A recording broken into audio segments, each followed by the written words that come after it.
जय हिंद दोस्तों। तो आज अपने यूट्यूब चैनल लुको स्टडी में आप सभी का स्वागत है। आज की इस वीडियो में हम लोग हिंदी के वर्णिका भाग 2 के सारे ऑब्जेक्टिव क्वेश्चन करेंगे एक ही वीडियो में। बहुत कम समय में आपको बहुत ज्यादा ऑब्जेक्टिव क्वेश्चन करेंगे, जो कि आपके 15 तारीख के एग्जाम के लिए काफी ज्यादा इंपॉर्टेंट रहेगा। तो अगर आपका मैट्रिक परीक्षा है, 15 तारीख आपका एग्जाम है, तो आप लोग इस वीडियो को शुरू से अंत तक जरूर देखिएगा, क्योंकि इस वीडियो से बहुत ज्यादा क्वेश्चन आपको देखने को मिलेगा एग्जाम में। तो चलिए देखिए, ये पहला चैप्टर नाम है दही वाली मगमा। इस वीडियो में हम लोग पांचों चैप्टर का जो कि वर्णिका भाग का है उसमें सभी ऑब्जेक्टिव क्वेश्चन देख लेंगे। चलिए स्टार्ट करते हैं। देखिए पहला नंबर प्रश्न दिया है, मगमा क्या बेचती थी? तो मगमा दही बेचती थी। राइट ऑप्शन आंसर हो जाएगा दही। नेक्स्ट क्वेश्चन देखिए, बहुत कम समय में आपको बहुत ज्यादा ऑब्जेक्टिव क्वेश्चन कराएंगे यहाँ पर। देखिए, दही वाली मगमा कहानी का कहानीकार कौन है? तो श्रीनिवास है। दही वाली मगमा का जो कहानीकार है श्रीनिवास है। दही वाली मगमा कहानी का प्रमुख पात्र कौन है? तो मगमा है। दही वाली मगमा कहानी का प्रमुख पात्र मगमा है। नेक्स्ट क्वेश्चन देखिए, कह रहा है प्रश्न, दही वाली मगमा कहानी का कथावाचक कहाँ से है? तो बेंगलुरु से। दही वाली मगमा कहानी का जो कथावाचक है बेंगलुरु से है। दही वाली मगमा कहानी जो है किसे संदेश देती है? तो बहुओं को। दही वाली मगमा कहानी बहुओं को संदेश देती है। अगर वीडियो को लाइक नहीं किए हैं तो वीडियो को लाइक कर दीजिएगा और चैनल को सब्सक्राइब कर लीजिएगा, क्योंकि ऐसे ऐसे वीडियो देखने के लिए आपको इस चैनल से जुड़ना पड़ेगा। तो आप लोग चैनल को सब्सक्राइब जरूर कीजिएगा। देखिए 6 नंबर क्वेश्चन दिया है आपके, मगमा के परिवार के कुल कितने सदस्य थे? तो मगमा के परिवार में कुल 4 सदस्य थे। राइट आंसर 4 हो जाएगा। नेक्स्ट क्वेश्चन देखिए, श्रीनिवास का जन्म कहाँ हुआ था? तो श्रीनिवास का जन्म जो हुआ था कर्नाटक में हुआ था, कर्नाटक में। चलिए नेक्स्ट क्वेश्चन देखते हैं। देखिए नेक्स्ट प्रश्न दिया है, कथाकार को बरसों से मगमा कौन सी वस्तु दिया करती थी? तो दही। कथाकार को बरसों से मगमा दही दिया करती थी। तो राइट आंसर हो जाएगा दही। नेक्स्ट क्वेश्चन देखिए, प्रश्न कह रहा है, मगमा की बहू का नाम क्या था? तो मगमा का जो बहू का नाम था नजमा था। राइट आंसर हो जाएगा नजमा। नेक्स्ट क्वेश्चन देखिए, कह रहा है प्रश्न, दही वाली मगमा किस भाषा में रचित कहानी है? जो दही वाली मगमा है ये कन्नड़ भाषा में है। राइट आंसर हो जाएगा कन्नड़। दही वाली मगमा कहानी का हिंदी अनुवाद कौन है? तो हिंदी में अनुवाद किए थे बी आर नारायण। दही वाली मगमा के हिंदी में अनुवाद बी आर नारायण किए थे। राइट आंसर हो जाएगा B R Narayan. Next question देखिए, प्रश्न कह रहा है, मगमा एवं नजमा के बीच झगड़ा मिटाकर अच्छा संबंध स्थापित करने का माध्यम कौन था? तो मगमा का पोता था। मगमा का पोता। यही मगमा और नजमा के बीच में झगड़ा मिटा दिया था। तो राइट आंसर हो जाएगा मगमा का पोता। नेक्स्ट प्रश्न देखिए, कह रहा है क्वेश्चन आपका, कह रहा है कथावाचक, कथावाचक को मगमा क्या कहती थी? तो कथावाचक को मगमा माजी कहती थी, माजी। राइट आंसर हो जाएगा माजी। चलिए नेक्स्ट क्वेश्चन देखिए, प्रश्न कह रहा है, दही वाली मगमा का कथावाचक कौन है? तो बेंगलुरु की एक संप्रभात महिला है। दही वाली मगमा का जो कथावाचक है बेंगलुरु की एक संप्रभात महिला है। आपको एग्जाम से पहले इस वीडियो को 1-2 बार जरूर देख लीजिएगा, क्योंकि इस वीडियो से आपको बहुत ज्यादा ऑब्जेक्टिव एग्जाम में आपको देखने को मिलेगा। तो आप लोग इस वीडियो को 2-3 बार जरूर देखिएगा। चलिए ये देखिए नेक्स्ट क्वेश्चन, अधिक बुद्धिमान कौन थी? तो अधिक बुद्धिमान नजमा थी। राइट आंसर हो जाएगा नजमा। नेक्स्ट क्वेश्चन देखिए, कह रहा प्रश्न है, मगमा प्रतिनिधित्व करती थी एक ग्रामीण महिला से। मगमा एक ग्रामीण महिला से प्रतिनिधित्व करती थी। बहू की दशा है, तो बहू की दशा जो है मगरमच्छ की तरह है, मगरमच्छ की तरह। नेक्स्ट क्वेश्चन देखिए, अब देखिए हम लोग चैप्टर 1 देख लिए दही वाली मगमा, अब चैप्टर 2 का देखेंगे। ये इसमें 5 चैप्टर का ऑब्जेक्टिव क्वेश्चन देख लेंगे, जो कि सीधे आपके एग्जाम में ऑब्जेक्टिव क्वेश्चन यहीं से पूछा जाएगा। 2 चैप्टर का नाम है आपका ढहते विश्वास। ढहते विश्वास देखते हैं। ढहते विश्वास कहानी में किस राज्य को बाढ़ एवं सूखों से प्रभावित दिखाया गया है? तो उड़ीसा को। उड़ीसा को बाढ़ एवं सूखे से प्रभावित दिखाया गया है ढहते विश्वास कहानी में। तो नेक्स्ट क्वेश्चन देखिए, प्रश्न कह रहा है, ढहते विश्वास कहानी का कहानीकार कौन है? तो सात कौड़ी होता। जो ढहते विश्वास जो कहानी का कहानीकार है वो सात कौड़ी होता है। ढहते विश्वास कहानी का प्रमुख पात्र कौन है? तो लक्ष्मी। ढहते विश्वास कहानी का प्रमुख पात्र लक्ष्मी है। राइट आंसर हो जाएगा लक्ष्मी। नेक्स्ट क्वेश्चन देखिए, प्रश्न कह रहा है, ढहते विश्वास कहानी में कहाँ के जन जीवन का चित्रण किया गया है? उड़ीसा के। ढहते विश्वास कहानी में उड़ीसा के जन जीवन चित्रण किया गया है। ढहते विश्वास कहानी में किस नदी का वर्णन किया गया है? तो महानदी का। ढहते विश्वास कहानी में महानदी का वर्णन किया गया है। तो राइट आंसर हो जाएगा महानदी। नेक्स्ट क्वेश्चन देखिए, प्रश्न कह रहा है, ढहते विश्वास किस भाषा में रचित कहानी है? तो ढहते विश्वास जो है उड़िया भाषा में रचित कहानी है। राइट आंसर हो जाएगा उड़िया। लक्ष्मी कौन थी? तो लक्ष्मी एक दिन महिला थी। लक्ष्मी एक दिन महिला थी। नेक्स्ट क्वेश्चन देखिए, प्रश्न कह रहा है, लक्ष्मी के पास कितनी जमीन थी? लक्ष्मी के पास जो थी जमीन 1 बीघा थी, 1 बीघा। ढहते विश्वास कहानी किस राज्य की प्राकृतिक आपदा पर आधारित है? तो उड़ीसा। उड़ीसा के आधारित है ढहते विश्वास जो कहानी है, ये उड़ीसा के प्राकृतिक आपदा पर आधारित है। नेक्स्ट क्वेश्चन देखिए, प्रश्न कह रहा है, ढहते विश्वास कहानी में किस नदी का भयावह भयावह परिदृश्य प्रस्तुत किया गया है? तो आपका हो जाएगा महानंदा, महानंदा का। लक्ष्मी के गांव के समीप किस देवी देवता का मंदिर था? तो मां मुंडेश्वरी देवी एवं भगवान शिव का, मां मुंडेश्वरी देवी एवं भगवान शिव का मंदिर था लक्ष्मी के गांव के समीप में। चलिए नेक्स्ट प्रश्न देखिए, क्वेश्चन कर रहा है बाढ़ के पानी को रोकने के लिए गांव के लोग किस बांध को मजबूत करने का प्रयास कर रहे थे? तो दलई बांध, दलई बांध को प्रयास कर रहे थे मजबूत बनाने का। गुरुनिधि कहाँ से लौटा था? गुरुनिधि आपका लौटा था आपके राइट आंसर हो जाएगा कटक से। गुरुनिधि आपका कटक से लौटा था, तो राइट आंसर हो जाएगा कटक। नेक्स्ट प्रश्न देखिए आगे, कौन कह रहा है कौन स्वयंबदल के साथ बांध की मरम्मत में लगा था? तो गुरुनिधि लगा था, गुरुनिधि। चलिए नेक्स्ट प्रश्न देखिए, अब हम लोग चैप्टर 3 देखेंगे। वर्णिका भाग का चैप्टर 3 है ये, जिसका नाम है माँ कहानी। ये माँ क्या है? कहानी है। ये भी क्वेश्चन आ सकता है कि माँ क्या है? कहानी है, कविता है या निबंध है? तो कहानी है। मंगू किस कहानी की पात्र है? तो माँ, मंगू जो है माँ कहानी के पात्र है। नेक्स्ट क्वेश्चन देखिए, प्रश्न कह रहा है माँ कहानी का कहानीकार कौन है? तो ईश्वर पेटलीकर।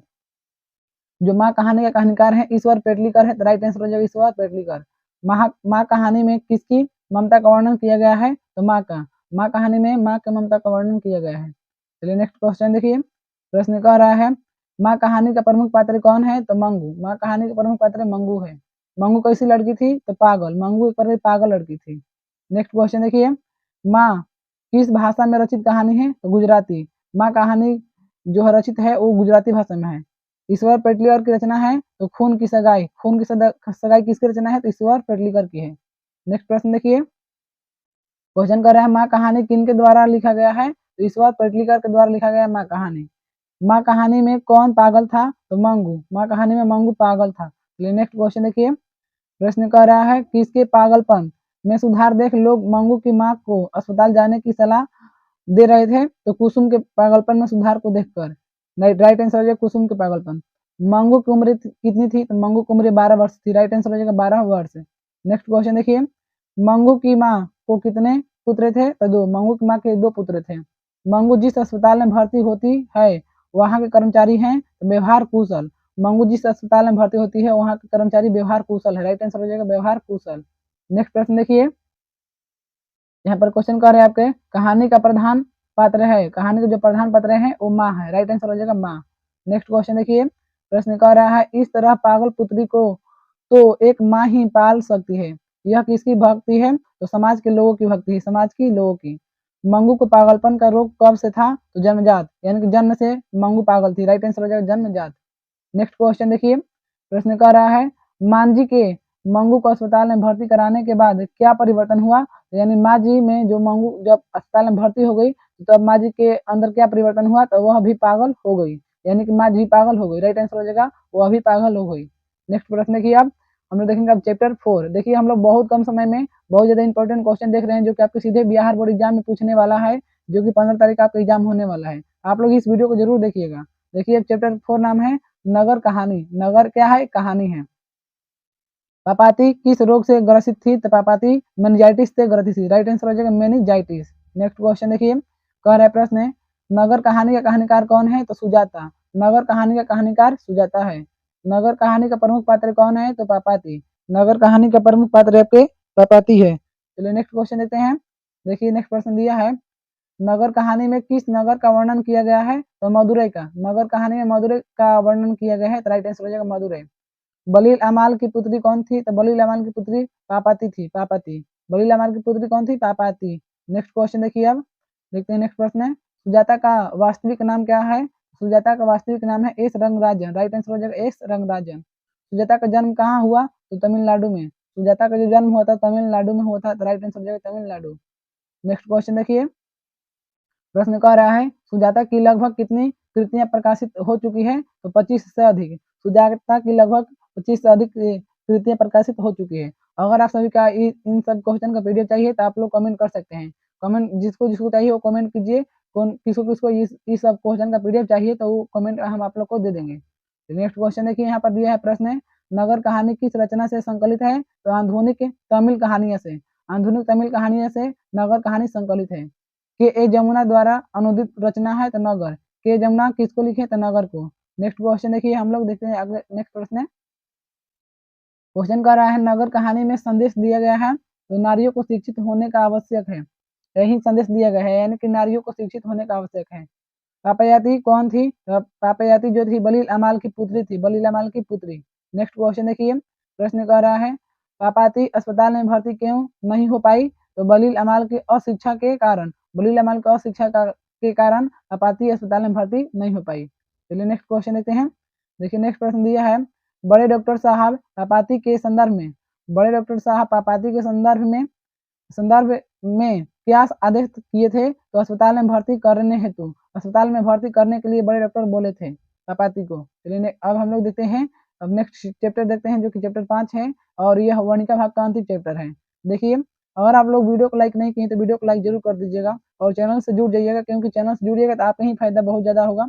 देखिए 5 चैप्टर का नाम है धरती कब तक घूमेगी, धरती कब तक घूमेगी। चलिए देखिए क्वेश्चन दिया है पहला नंबर, सीता को अपने घर ही में कैसा महसूस होता था? तो घुटन। सीता को अपने घर में ही घुटन महसूस होता था। नेक्स्ट प्रश्न देखिए, कह रहा है क्वेश्चन, धरती कब तक घूमेगी शीर्षक कहानी का कहानीकार कौन है? तो सांवरदैया है। धरती कब तक घूमेगी कहानी का जो कहानीकार है सांवरदैया है। नेक्स्ट क्वेश्चन सांवरदैया हो जाएगा। देखिए नेक्स्ट प्रश्न दिया है, धरती कब तक घूमेगी कहानी का प्रमुख पात्र कौन है? तो सीता। धरती कब तक घूमेगी, सीता प्रमुख पात्र है इस कहानी का। नेक्स्ट क्वेश्चन देखिए, धरती कब तक घूमेगी कहाँ की कहानी है? तो राजस्थान की। जो धरती कब तक घूमेगी ये राजस्थान की कहानी है। धरती कब तक घूमेगी कहानी में किसकी प्रधानता दी गई है? तो नारियों की, नारियों की प्रधानता दी गई है। नेक्स्ट क्वेश्चन देखिए, प्रश्न कह रहा है, धरती कब तक घूमेगी किस भाषा की रचना है? तो राजस्थानी, राजस्थानी भाषा की रचना है। धरती कब तक घूमेगी संकलित है? तो समकालीन भारतीय साहित्य से संकलित है, समकालीन भारतीय साहित्य से धरती कब तक घूमेगी संकलित है।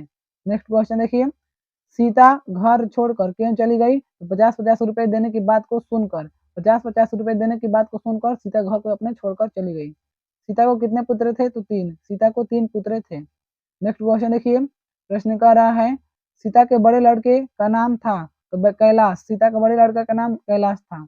अर्ध विक्षिपित की अवस्था किसकी थी? तो सीता की थी, सीता की अर्थ विविष्ट अवस्था थी। नेक्स्ट क्वेश्चन देखिए, कैलाश की पाली का नाम क्या था? तो राधा। कैलाश की जो पाली का नाम था तो वो राधा था। कैलाश ने अपनी माँ सीता को कितने रुपए प्रति माह देने के लिए कहा? तो 50 रुपए देने के लिए कहा प्रति माह, यानी कि हर एक महीना में हम लोग 50-50 रुपए आपको देंगे। तो यही बात को सुनकर सीता अपने घर से बाहर छोड़कर चली गई थी। नेक्स्ट क्वेश्चन देखिए, नेक्स्ट क्वेश्चन देखते हैं। देखिए नेक्स्ट प्रश्न दिया है यहाँ पर, किसके भीतर आंसुओं का समुद्र भर गया? तो सीता के भीतर आंसुओं का समुद्र भर गया। सीता कितने कितने दिन एक लड़के के पास रहती थी? तो एक एक महीना अपने लड़के के पास रहती थी। नेक्स्ट क्वेश्चन देखिए, देखिए प्रश्न दिया है, सीता अपने को मानती है तो भिखारिन। सीता अपने आप को क्या मानती है? भिखारिन मानती है। यहाँ पर वर्णिका चैप्टर 5 का 5 समाप्त होता है। अगर आप सभी को वीडियो पसंद आया हो तो वीडियो को लाइक करके चैनल को सब्सक्राइब कर लीजिएगा और ऐसे ऐसे वीडियो देखने के लिए हमारे चैनल से जुड़ जाइए। अगर इन सभी क्वेश्चन का आपको पीडीएफ चाहिए तो आप लोग कमेंट कर सकते हैं। चलिए हमारे वीडियो देखने के लिए आप सभी को धन्यवाद।